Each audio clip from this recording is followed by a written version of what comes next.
Hi, it's Gerry, and welcome to day 292 in A Course in Miracles. And again, we reflect on the question, what is the real world? And then the statement for today is, a happy outcome to all things is sure.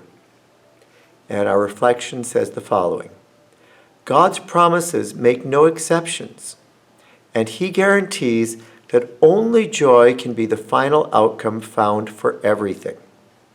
Yet it is up to us when this is reached.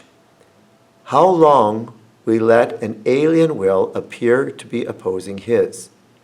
And while we think this will is real, we will not find the end He has appointed as the outcome of all problems we perceive, all trials we see, and every situation that we meet. Yet is the ending certain, for God's will is done in earth and heaven. We will seek and we will find according to His will, which guarantees that our will is done.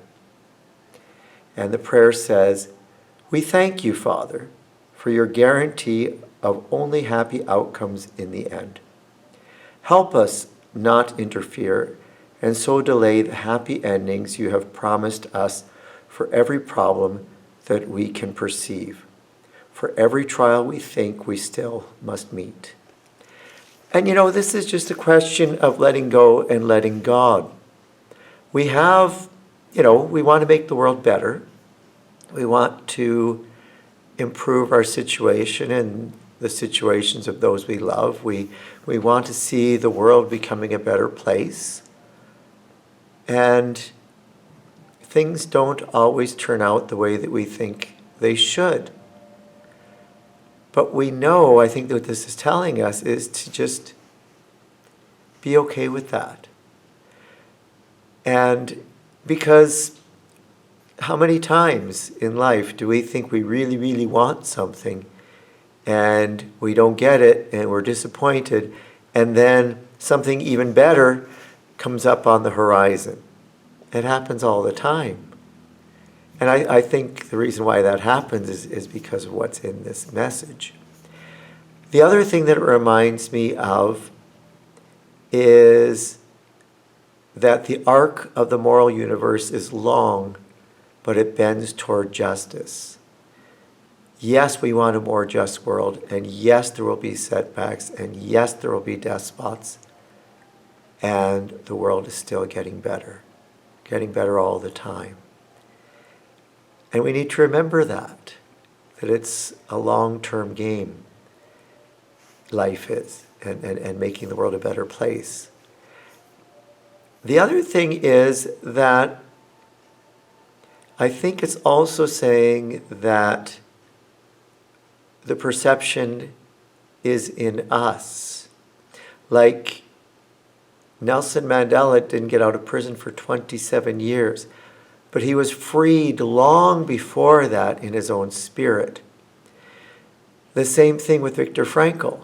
He still had to endure the hardship of the concentration camps, but his spirit was free. No one can take that away from us. And I think that's part of the message too. It's not waiting, we've got to make this happen. No, it's not that at all. It's doing our best, doing what we can, being the best people we can be, trusting in God, loving, forgiving, doing, being at peace. And things always turn out the way that they're supposed to in the end. And we look back and we say, how did I get here? This is extraordinary. I didn't even notice it happening. Or all of a sudden something great and amazing just happens. And it's wonderful. And that's good, and that's beautiful. And that's how it should be. And then there's the illusions as well. Like, for example, just today, one more story. Just today, I was nominated for a provincial teaching award, which would have been a wonderful honor to get. A friend nominated me, and several people wrote letters of reference for me. And I got a message today saying that I wasn't selected. But you know what?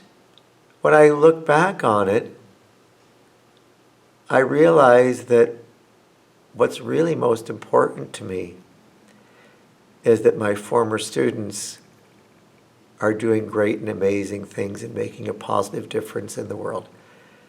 That means more to me than any award. And if I'm really honest with myself, I know that. And so sure, disappointment, okay. But that, exterior recognition of the good that I try and do every day is just that. It's exterior recognition. What's really important is making a difference, making a positive difference in the world. And who's to know all the good that I can't even measure, God knows, but I can't even measure all the good and wonderful things that my former students are doing in the world and will continue to do, and how I've been able to touch their lives in a positive way. That's what really matters. So, those are my reflections for today. I'll stop rambling now. May God bless you abundantly, and I look forward to our conversation tomorrow. Peace be with you.